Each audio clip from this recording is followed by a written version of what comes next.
السلام عليكم ورحمة الله وبركاته. طبعا احنا عارفين شارع طريق الحرية، شارع جمال عبد الناصر عامل ازاي. هو اللي شغال حارتين رايح جاي، حارتين في كل اتجاه.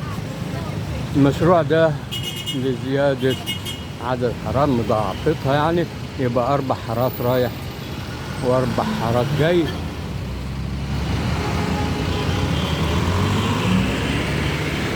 طبعا لسه يعتبروا بادئين فيه، بس هنا طبعا الأرصفة عريضة جدا، فعشان كده حتى لو ما كانش الأرصفة عريضة جدا الناس بتزيد كل سنة، فلا بد من زيادة عدد أو توسعة الطرق يعني. مشكلة الزيادة السكانية كل سنة دي بتبقى مشكلة. زيادة عدد السكان كل سنة والمساحة ثابتة، فيعني كويس انهم اهو بيحاولوا يعني، ربنا يقويهم. حارتين رايح وحارتين جاي زيادة، ده يعني إنجاز كبير أوي يعني. ربنا يقوي ويخلص المشروع ده على خير. طبعا بعد ما يخلصوا هيتم عملية تشجير.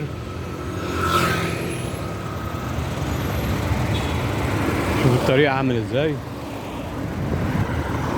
ترافيك مش ماشي خالص لغاية الوزارة. هو المشروع ده من سيدي جابر لغاية محطة الوزارة أو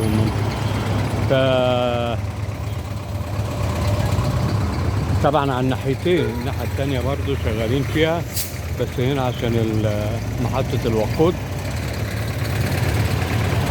تقريبا اشتغلوا وقفلوا أول حاجة على أساس ما يعطلوش الشغل بتاع الناس. هو قللوا برضو مساحة الرصيف الناحية التانية.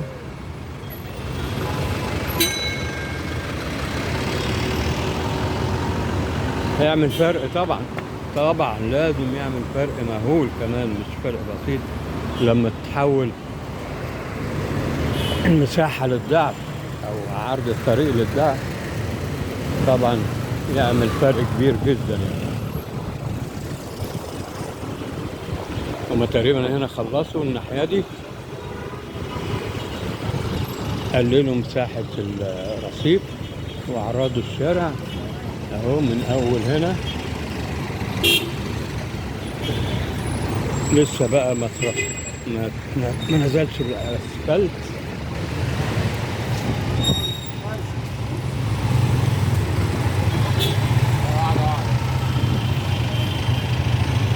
اهو حاطين اهم جداد يعني، هم خلصوا الناحية دي، لسه شغالين الناحية التانية من اول سيدي جابر لحد الوزارة. طبعا هيعمل فرق يعني، بالرغم ان هنا زاد حارتين اهو، لكن بص عاملة ازاي الزحمة، الطريق تقريبا واقف.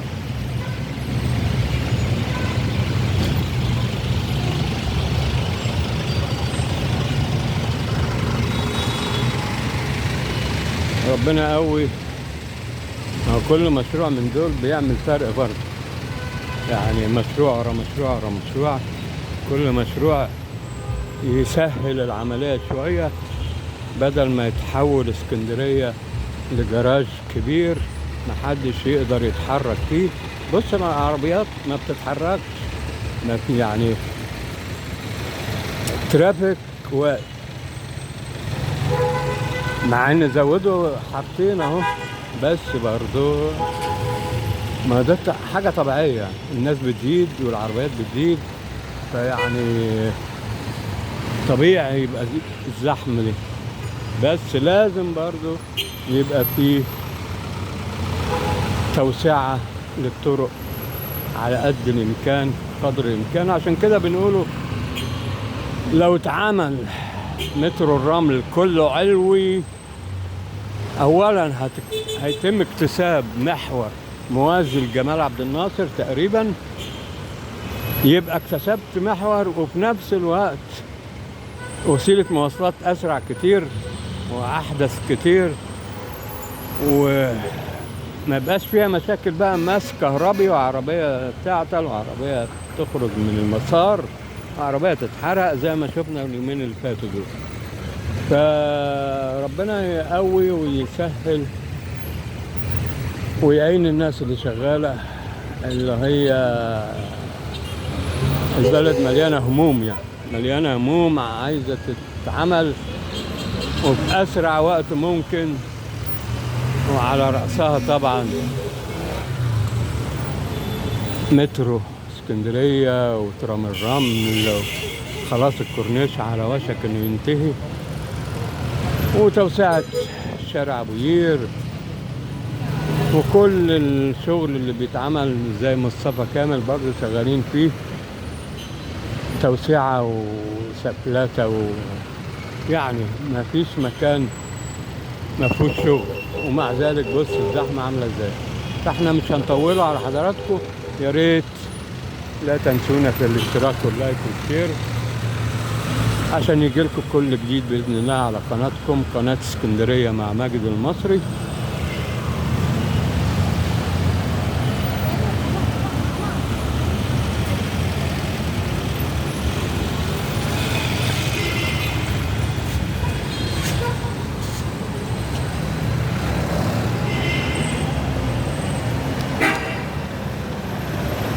هنا خلصوا الناحية دي، والله كويس. أنا ما توقعت يكونوا لسه شغالين عن الجنبين، يعتبر فترة صغيرة جدا إن خلصوا فيها الناحية دي، بس خلصوا لغاية فين مش باين قوي. هل خلصوا لحد الوزارة؟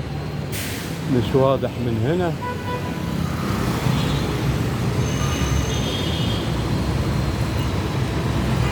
الناحية التانية بقى لسه واضح ان هم لسه بادئين فيها قريب.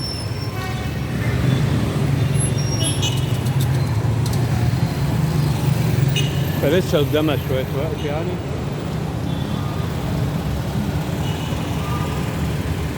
لكن حارتين جمال يساعدوا.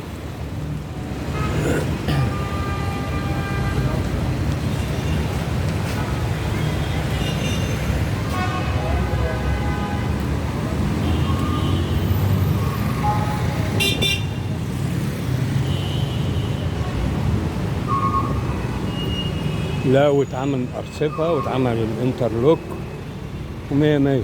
طبعا شوية الركش ده والكلام ده يعني هيتشال مع الوقت ويتظبط يتسفلت الحارتين اللي اتعملوا الجداد دول.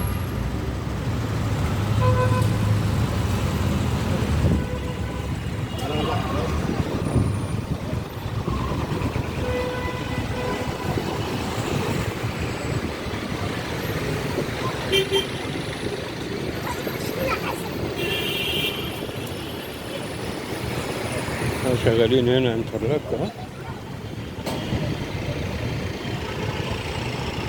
المنطقة كلها مدارس وكلها محلات وكلها طبعا مناطق سكنية. كويس ان خلص في الفترة القصيرة دي الجانب ده عقبال الجانب الآخر.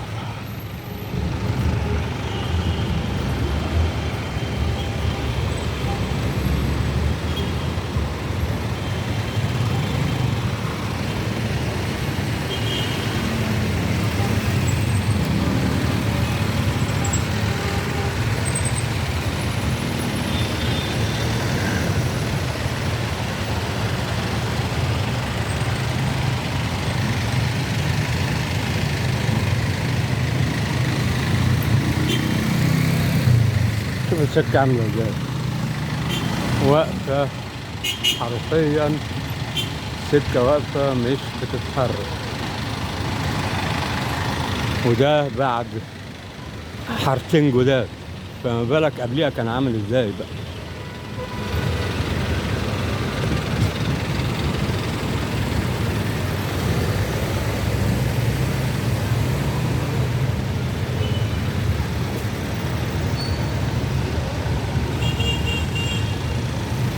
ولسه كل سنة زحمة بتزيد. ف ربنا يعين. انا قاعد اقول ايه بس، انا قاعد حاضر اسكندرية دي لما كان شارع ابو قير ده بيعدي فيه مثلا في الساعة 100 عربية ولا حاجة.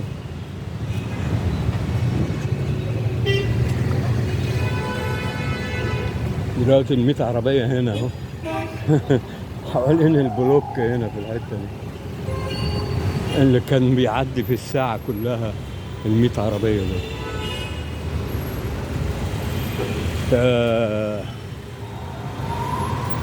عدد السكان بيزيد، عدد المركبات بيزيد، الناس اللي ماشية على الأرض مشاة عددهم بيزيد. مشكلة طبعا، مشكلة. هو لو اسكندرية قعدت 5 سنين بس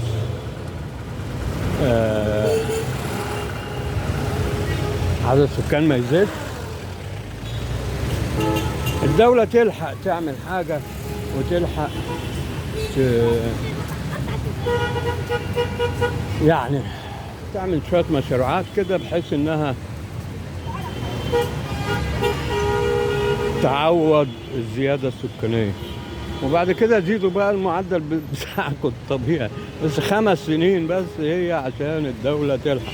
هنا طبعا هم يظهر بادئين من اول هنا، هم كسروا شوية حاجات هنا، فده لسه غالبا هيتشال ده، وبعدين الاشجار دي هتتشال وتتنقل لمشتل طبعا بطريقة فنية معينة، وتتنقل للمشتل لغاية ما يجي وقت زراعتها من جديد، سواء هنا في نفس المكان يعني أو في مكان آخر. وممكن يجيبوا شجر شتلات أصغر من كده عشان كمان المكان يعتبر ضيق يعني. فالشجر الكبير قوي ده مشكلة طبعا، بالرغم انه جميل يعني، جميل وعاطي ظل حلو يعني، وعاطي منظر طبعا، وعمال يشفط في ثاني اكسيد الكربون اللي مال الجو، واول اكسيد الكربون واكاسيد الكبريت وبلاوي مليانه. الجو مليان بلاوي احنا عمالين نتنفسوها ولا داريين،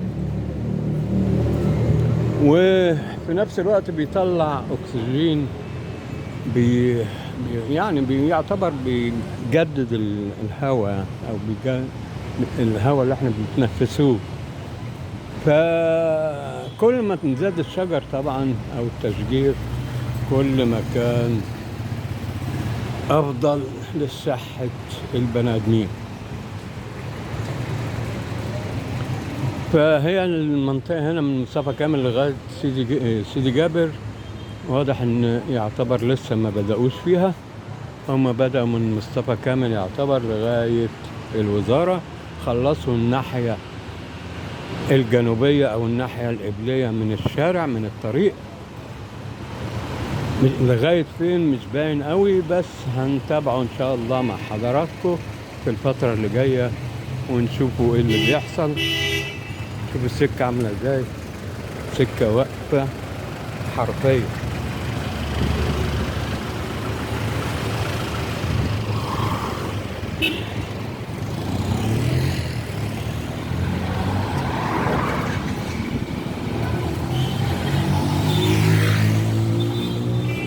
واللي جاي خفيف ازاي، اللي رايح بقى كله نقل على الناحية التانية اتجاه العكسي لأن السكة واقفة، وفي اللي داخل شارع كفر عبده.